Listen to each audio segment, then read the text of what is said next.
नमस्कार प्यारे बच्चों, आज मैं इस वीडियो में क्लास 12th के जो यूपी बोर्ड के छात्र हैं उनके हिंदी सिलेबस में निर्धारित जयशंकर प्रसाद द्वारा रचित कामायनी महाकाव्य के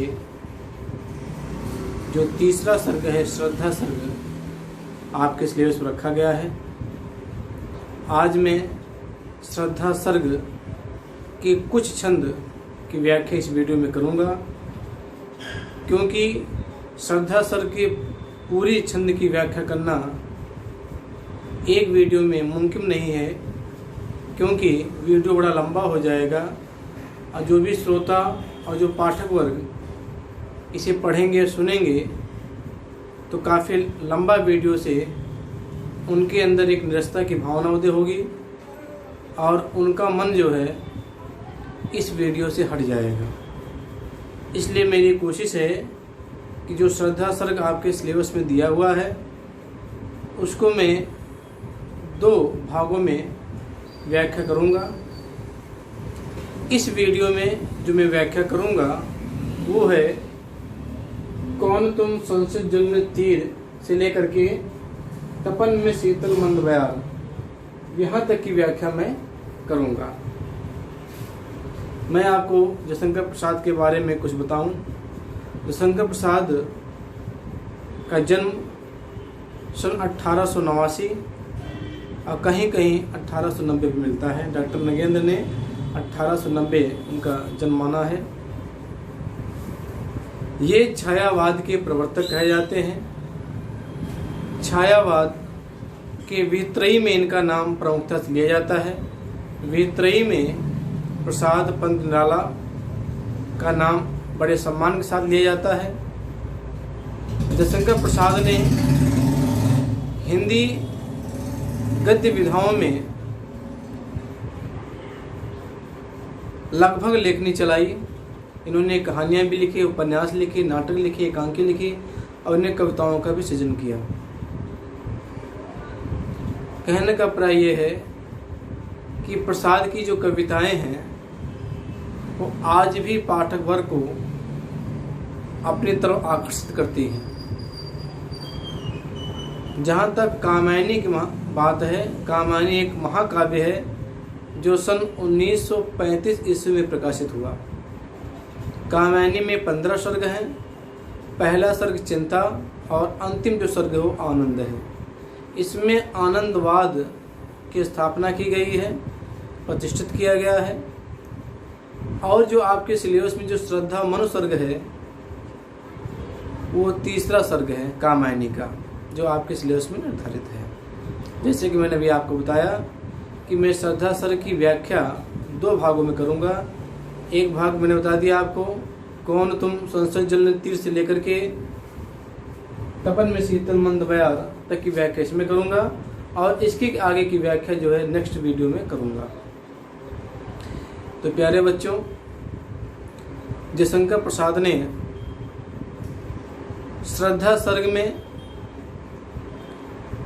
श्रद्धा को मनु का प्रेरक शक्ति के रूप में उपमित किया है। यानी मनु जो है जल प्लावन की घटना को देख करके जब पूरा संसार नष्ट हो जाता है, केवल मनु बचते हैं और समुद्र के किनारे हिमालय के तलहटी में एकांत बैठे रहते हैं, हताश निराश होकर के। उनके मन में बहुत सारे विचार उठते और गिरते रहते हैं कि वो मानव का सृष्टि का विकास कैसे करेंगे। ऐसे में वहाँ पर श्रद्धा का आगमन होता है और कभी जो है श्रद्धा के माध्यम से जो मनु अपने जीवन से निराश हो गए थे, हताश हो गए थे और जो ऊहापोह की स्थिति में थे कि मैं अपना जीवन किस तरह से आगे बढ़ाऊं, तो कवि जो है श्रद्धा के माध्यम से मन को समझाने का प्रयास किया है। श्रद्धा मन के लिए एक प्रेरक शक्ति के रूप में आई है। और जैसे कि आपने सुना भी होगा, लोग कहते भी हैं, एक कामयाब पुरुष के पीछे एक स्त्री का हाथ होता है। तो इसी कड़ी में कवि ने श्रद्धा को मन के हताश और निराश जीवन में एक मधुरता लाने का प्रयास किया है, एक मधुमेह संदेश देने का प्रयास किया श्रद्धा के माध्यम से। और श्रद्धा मन को जागृत करती है, उसे कर्म करने के लिए प्रवृत्त करती है और कहती है कि हम दोनों, मैं भी आपकी सहचरी बनूंगी, हम दोनों मिलकर के एक ऐसे मानव सृष्टि का विकास करेंगे जिससे चारों तरफ जो है आनंद ही आनंद दिखाई पड़ेगा, सुनाई पड़ेगा।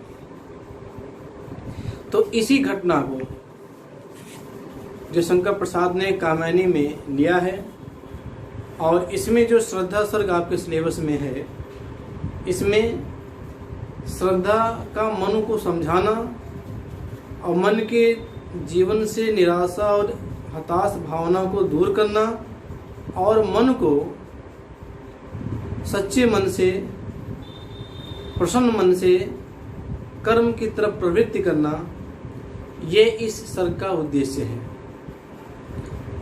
वह श्रद्धा के माध्यम से मन को यह समझाना चाहते हैं कि नारी वह शक्ति होती है जो एक पुरुष को एक ऊंची बुलंदियों तक पहुंचा सकती है। आइए हम जो है कविता देखते हैं। बड़ी कामायनी बड़ी चर्चित महाकाव्य है और सुप्रसिद्ध रचना है जयशंकर प्रसाद की, और इनकी प्रसिद्धि का जो सर्वप्रमुख कारण है वह इनकी कामायनी ही है, जो 15 सर्ग में लिखी गई है। कौन तुम संसद जन्म तीर तरंगों से फेंकी मड़िए, कर रहे निर्जन का चुपचाप प्रभा की धारा से अभिषेक, मधुर विश्रांत और एकांत जगत का सुलझा हुआ रहस्य, एक करोड़ा में सुंदर मौन और चंचल मन का आलस्य। श्रद्धा जब वहां पर आती है, मन से प्रश्न पूछती है, कौन हो तुम संसद जन्म तीर। मन से कहती है कि तुम कौन हो। संसद जन्म तीर, इस संसार रूपी सागर के किनारे, संसद में होता संसार, जल में होता सागर, इस संसार रूपी सागर के किनारे तरंगों से फेंकी मड़िए। जिस प्रकार समुद्र अपने लहरों से अपने किनारे मणि फेंक देती हैं, और उसी तरह आप भी ऐसा देखने लगता है कि आपको भी संसार रूपी सागर के किनारे आपको फेंक दिया गया है। कर रहे निर्जन का चुपचाप प्रभा की धारा से अभिषेक। कह रहे हैं निर्जन मतलब होता है एकांत। इस निर्जन स्थान पर, इस नीरवता स्थान पर तुम चुपचाप इस समुद्र के किनारे बैठ करके क्या कर रहे हो। प्रभा की धारा से अभिषेक। और इस तरह से किनारे बैठ करके तुम इस तट को सुशोभित कर रहे हो। जिस प्रकार एकांत में समुद्र के किनारे जो मणि होती है वह समुद्र के किनारे को अलौकित करती रहती है, उसी प्रकार तुम इस संसार रूपी सागर के किनारे बैठ करके इस संसार को क्या कर रहे हो, अलौकित कर रहे हो, सुशोभित कर रहे हो। तुम कौन हो। मधुर विश्रांत और एकांत। तुम विश्रांत होता थका या थके हुए, एकांत मतलब सबसे हट करके, जहां पर कोई भी आवाज ना हो रही हो, अकेला। मधुर विश्रांत, तुम मधुर हो, तुम थके हुए लगते हो। और एकांत, और तुमने जो एकांत स्थान ढूंढ रखा है, जगत का सुलझा हुआ रहस्य, तुम्हें देखने के पश्चात ऐसा लगता है जैसे तुम इस संसार के सुलझे हुए रहस्य हो। एक करोड़ा में सुंदर मौन और चंचल मन का आलस्य। लेकिन तुम चुप क्यों हो, तुम चुप क्यों हो। और तुम्हारा जो सुंदर मुख है, जो सुंदर मुख है, जो करुणा से भरा हुआ है, तुम मौन रूप में यहाँ क्यों बैठे हुए हो। और चंचल मन का आलस्य, और तुम्हारा मन जो है चंचल क्यों है, तुम्हारा मन चंचल क्यों है, यानी तुम्हारा मन चंचल है और तुम कुछ कहना चाहते हो, लेकिन तुम्हारे मुख ने या तुम्हारे आलस्य ने तुम्हारी वाणी को रोक रखी है, तुम्हारी वाणी को रोक रखा है। कह रहे हैं और चंचल मन का आलस्य, तुम्हारा मन चंचल है लेकिन आलस्य ने तुम्हारे वाणी को कंठ में ही रोक रखा है। सुना यह मन ने मद गुंजार, मधुकरी का जब सानंद, कि ये मुख नीचा कमल समान प्रथम कवि का सुंदर छंद। कवि कह रहा है कि जब ये आवाज़ मन के कानों में पड़ती है, इसकी श्रद्धा की, कह रहे सुना या मन ने मद गुंजार। जब मन के कानों में आवाज़ जाती है तो मन को लगता है जैसे कोई मधुर गुंजार, कोई मधुर गुंजन कर रहा, गूं कर रहा हो, मधुकरी का सब सानंद। कह रहे हैं कि श्रद्धा की आवाज़ उनके कानों में ऐसी लगी जैसे कोई भ्रमरी हो, मधुकरी मतलब भ्रमरी, जैसे कोई भ्रमरी हो जो मधुर गुनगुन गुनगुन कर रही हो और जो मनु के कानों को प्रिय लग रही थी, का सा सब सानंद, और वह उनको आनंद की अनुभूति करा रहे थे। कहने का मतलब ये है कि श्रद्धा की जो आवाज़ मन के कान में पहुंची, मन को ऐसा लगा जैसे कोई भ्रमरी हो और मधुर गीत गा रही हो, और उस गीत को सुनकर के मन को बड़े आनंद की अनुभूति हो रही थी। कि मुख नीचा कमल समान प्रथम कवि का जो सुंदर छंद। जो मनु कमल के समान चेहरे वाले अपने मुख को जो नीचे करके बैठे हुए थे, जब श्रद्धा की आवाज़ सुनाई पड़ती है तो उन्हें लगता है कि जो श्रद्धा की आवाज़ है, प्रथम कवि का जो सुंदर छंद, उन्हें उसकी आवाज़ ऐसे सुनाई पड़ती है जैसे कोई कवि हो जो छंद का उच्चारण कर रहा हो। जिस प्रकार महर्षि वाल्मीकि जो थे, जब वो तमसा नदी किनारे स्नान करने के लिए जा रहे थे तो उन्होंने क्रौंच पक्षी को आहत देखा। एक क्रौंच पक्षी का जोड़ा था जो किसी बहेलिये ने मार दिया था, उसमें से एक मादा जो है घायल हो गया था और करा रहा था। तो वाल्मीकि ने जब देखा तो उनके मुख से जो श्लोक फूट गया उसे पहला छंद कहा जाता है। मां निषाद प्रतिष्ठामा त्वगम सोते समा यत क्रोचे मुतनाविकम काम मोहितम।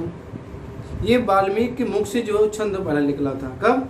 जब उन्होंने क्रौंच पक्षी को आहत देखा था, उनके अंदर से आवाज़ निकल गई, करुण भावना निकल गई। तो ये कह रहे हैं कि आज जो मनु है उसके कानों में जब श्रद्धा की आवाज़ जाती है, उसे लगता है कि जैसे कवि का पहला छंद हो जो उसकी आवाज़ में सुनाई पड़ रहा है, उसके कान में सुनाई पड़ रहा है।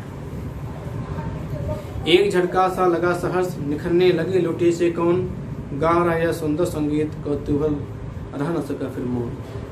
लगा एक झटका सा लगा सहर्ष, श्रद्धा की इतनी मधुर आवाज़ थी। उस मधुर को आवाज़ को सुनकर के मनु जो है, जो निराशा की भावना में जो पड़े हुए थे, जो अवसाद से घिरे हुए थे, जो हताश हो गए थे, जब श्रद्धा की आवाज़ उनके कान में पड़ती है, ऐसे लगता है जैसे उनके शरीर में बिजली दौड़ गई हो। कह रहे हैं एक झटका सा लगा सहर्ष, उनके शरीर में एक बिजली सी दौड़ गई हो और सहर्ष और उनको अत्यधिक प्रसन्नता हो रही थी। निखरने लगे लुटे से कौन, गा रहे सुंदर संगीत, और उनके शरीर में एक स्फूर्ति सी आ गई और वो ये जानने के लिए तत्पर हो गए या उत्सुक हो गए कि यह सुंदर संगीत कौन गा रहा है। यानी श्रद्धा की जो आवाज़ उनके कानों में पड़ी थी वह एक प्रथम कवि के सुंदर छंद के समान थी, और कह रहे हैं कि उसकी जो आवाज़ थी मनु को एक सुंदर संगीत की भांति लग रही थी, जो मन के अंदर एक हलचल पैदा करती। जो मनु निराशा की भावना में बैठे हुए थे, हताश बैठे हुए थे, अवसाद से घिरे हुए थे, जो जिनके जीवन में कोई उद्देश्य नहीं था, जब श्रद्धा की आवाज़ उनके कानों में सुनाई पड़ती है तो वह जो है ऐसा लगता है जैसे कोई सुंदर संगीत उनके कानों में कोई गा रहा हो। कौतूहल ना सका फिर मौन, और जो चुप्पी मार के जो बैठे हुए थे, जो मौन बैठे हुए थे, वह जो है मौन अब तोड़ने का वक्त आ गया, और वह इतना उत्सुक हो गए, यानी कौतूहल हो गए जानने के लिए कि कौन है जो इस निर्जन स्थान पर, इस एकांत जगह पर ऐसे सुंदर गीत गा रहा है। और देखा हुआ सुंदर दिश नयन का इंद्रजाल अभिराम, कुसुम वैभव मिलता सम्मान चंद्रिका से लिपटा घनश्याम। उसके बाद मनु ने अपने सिर को ऊपर उठाया और सामने श्रद्धा को देखा तो श्रद्धा उन्हें कैसी लगी इसका वर्णन जो है कवि इसमें कर रहा है। और देखा हुआ सुंदर दृश्य, जब अपनी निगाहें उसने ऊपर की तो श्रद्धा एक सुंदर दृश्य की तरह दिखी, एक सुंदर दृश्य की तरह। से सुंदर दृश्य देखने के बाद मन प्रफुल्लित हो जाता है, मन चहकने लगता है और मन के अंदर एक कुछ भी या कार्य करने की ललक सी जागृत हो जाती है और चिंता से आदमी रहित हो जाता है जब सुंदर दृश्य देखता है। कह रहे और देखा हुआ सुंदर दृश्य, जब मनु ने अपने सिर उठाए तो उसे सामने एक सुंदर दृश्य दिखाई दिया। नयन का इंद्रजाल अभिराम, कह रहे हैं जैसे उनके आँखों के सामने कोई सुंदर जादू चल रहा हो, यानी उनके नेत्र जो है उस जो श्रद्धा थी जिसका सौंदर्य जो था एक सुंदर दृश्य की तरह था। जब मनु ने उसको देखा ऐसे लगा जैसे कोई जादू है उसे अपनी तरफ संमोहित कर रही है। अभिराम मतलब तो सुंदर दृश्य दिखा और उसे ऐसा लगा कि वह जो है उसकी तरफ खिंचा चला जा रहा है, यानी कोई जादू है जो उनकी तरफ अपनी तरफ खींच रहा है। कुसुम वैभव लता समान, कवि कह रहा है कि मनु को वह श्रद्धा ऐसी लगी जैसे कोई बेल हो और वह फूलों से लदी हुई हो। कुसुम मतलब होता है फूल, वह मतलब होता है ऐश्वर्य, लता समान।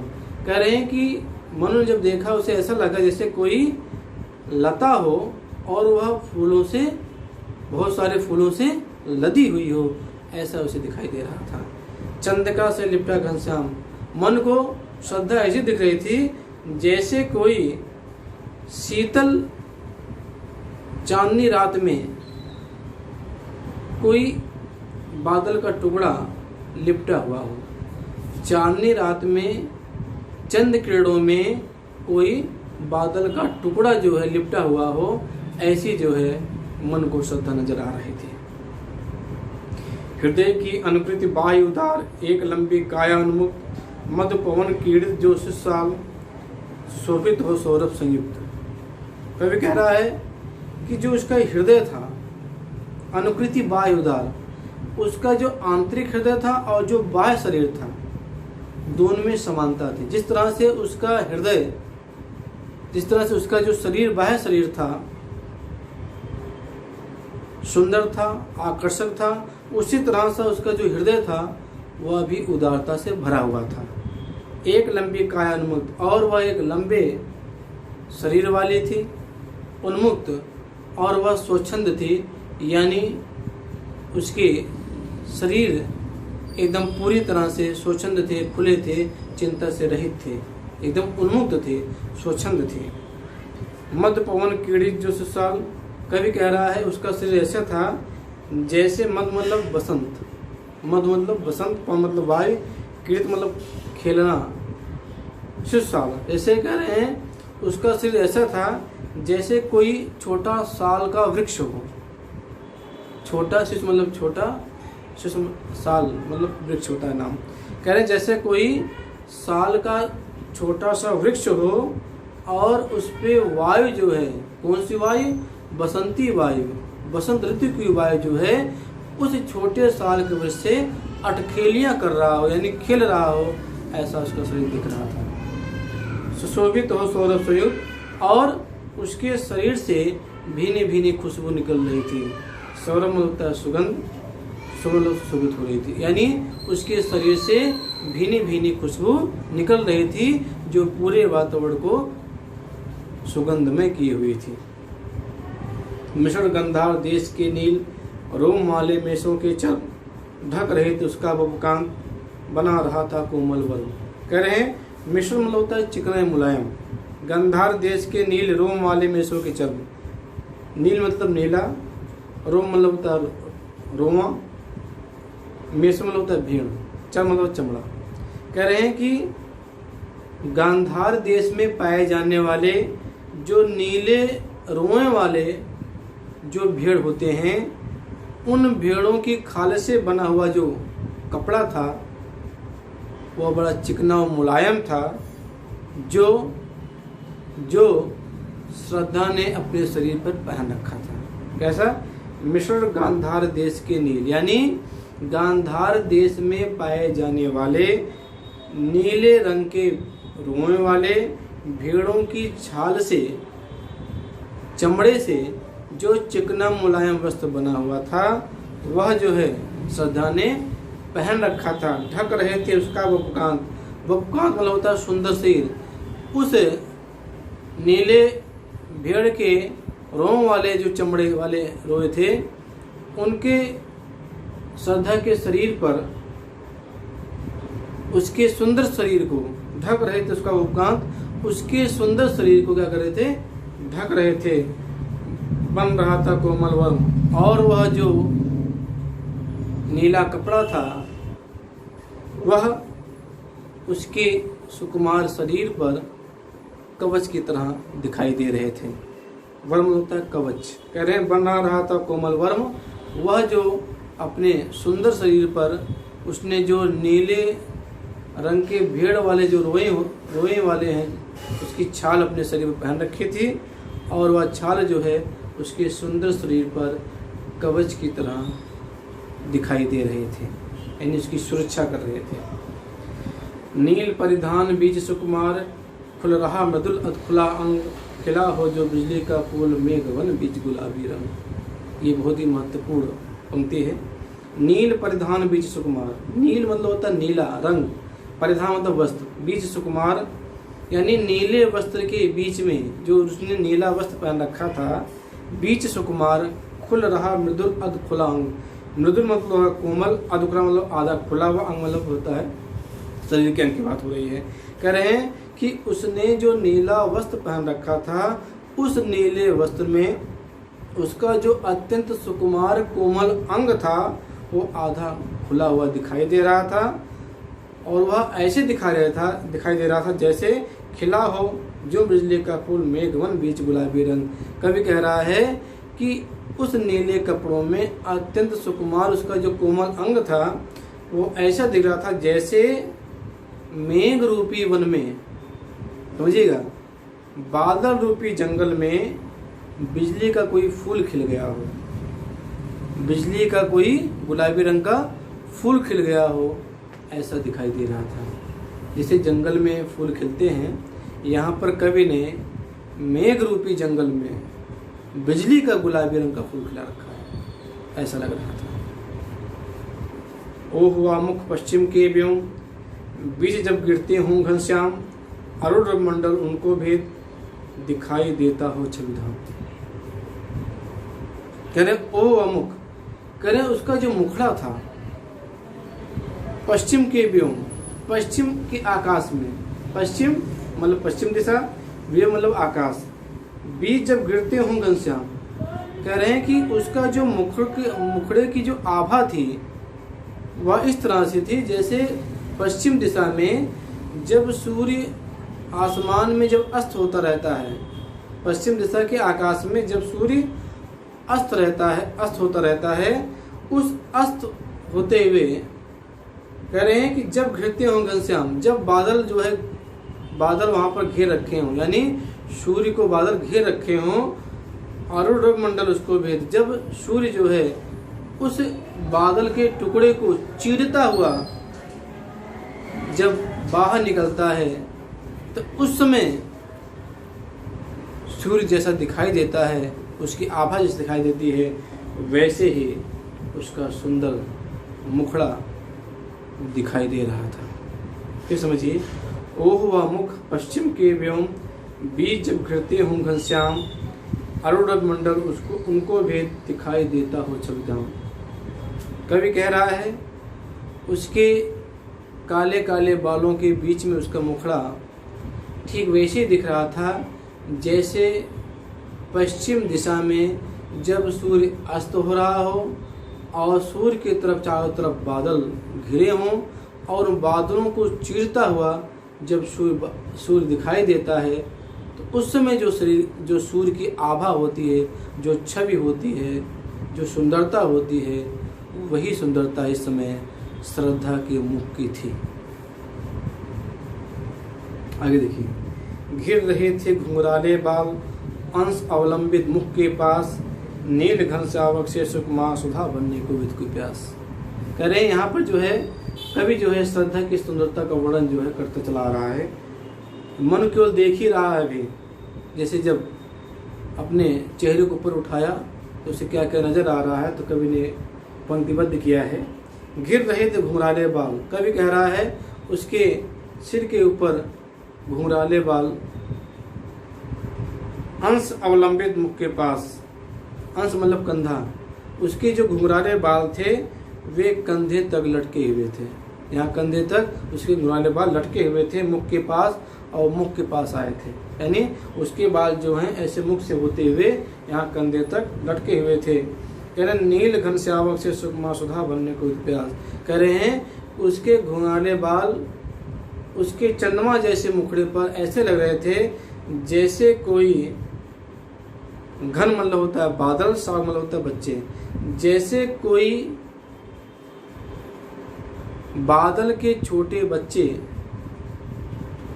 अमृत भरने के लिए चंद्रमा के पास गए हों। यानी बाल उसके क्या हो गए, बाल की उपमा कवि ने किससे की, बादल से काले, और उसके मुखड़े की उपमा किससे की, चंद्रमा से। ठीक है। कह रहे हैं जिस प्रकार कह रहे हैं उसके घुंघराले जो बाल थे वे कंधे तक और चेहरे के दोनों साइड में वो लटके हुए थे, ऐसे लग रहे थे जैसे मानो बादल के छोटे छोटे बच्चे हों, सुकुमार, अत्यंत सुकुमार छोटे छोटे बच्चे हों जो चंद्रमा के पास अमृत पीने के लिए गए हों, अमृत पीने के लिए गए हों। आगे देखिए। और मुख पर वह मुस्कान, रक्त किसले पर ले विश्राम, अरुण की एक किरण अम्लान, अधिक अलसाई हो अभिराम। कह रहे हैं उसके सुंदर मुखड़े पर जो उसकी मुस्कान थी वह ऐसी थी, रक्त किसले पे ले विश्राम, रक्त मतलब होता है लाल रंग, यहाँ मतलब है किसले मतलब होता है नवीन पत्ते जो होते हैं, जब पतझड़ के बाद वसंत आता है तो जब वृक्षों की डालियों में जब नवीन कोपलें फूटती हैं, मतलब जब नए पत्ते निकलते हैं, आप देखिए तो चिकनार से रहते हैं, लाल रंग के रहते हैं, जो अत्यंत आकर्षक लगते हैं। कह रहे हैं कि उसके सुंदर चेहरे पर जो उसकी मुस्कान थी वह ऐसी थी जैसे रक्त किसले पर ले विश्राम, अरुण की एक किरण अम्लान, अधिक अलसाई हो अभिराम। कह रहे हैं कि जैसे सूर्य की स्वच्छ किरणें, ध्यान दीजिएगा, अरुण की एक किरण अम्लान, अम्लान मतलब होता स्वच्छ, सूर्य की स्वच्छ किरणें अधिक अलसाई हो विराम, सूर्य की स्वच्छ किरणें, सूर्य की सुंदर स्वच्छ किरणें नवीन पत्तों पर आलस्य में पढ़कर के विश्राम कर रही हूँ, आलस में पढ़कर के विश्राम कर रही हूँ, ऐसी उसकी चेहरे पर मुस्कुराहट लग रही थी।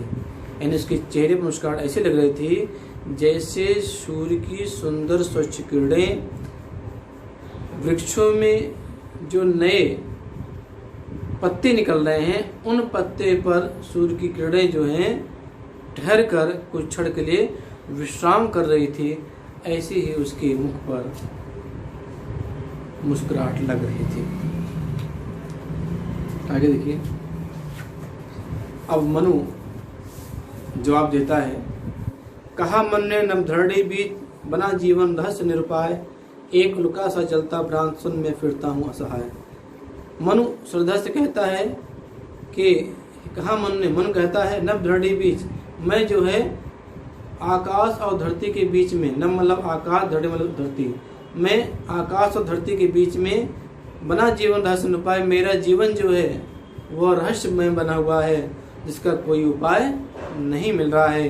एक लुका सा जलता भ्रांत सुन में फिरता हूँ असहाय। जिस प्रकार एक टूटा तारा का जो टुकड़ा होता है वह जो है आकाश में बिना इधर उधर भटकता रहता है, इसकी दिशा नहीं मिलता है, उसी तरह मैं भी इस धरती और आकाश के बीच में उस पुल के जो तारे, टूटे हुए तारे होते हैं जो दिग्भ्रमित हो जाते हैं, उसी तरह से मैं भी यहाँ दिग्भ्रमित होकर के इधर उधर घूम रहा हूँ, मुझे कोई ठिकाना नहीं मिल रहा है। कौन हो तुम वसंत के दूत, विरत पतझड़ में सुकुमार, घन तिमिर में चपला की रेख, तपन में शीतल मंद बयार। मनु जो है श्रद्धा से प्रश्न करते हैं, कौन हो तुम वसंत के दूत,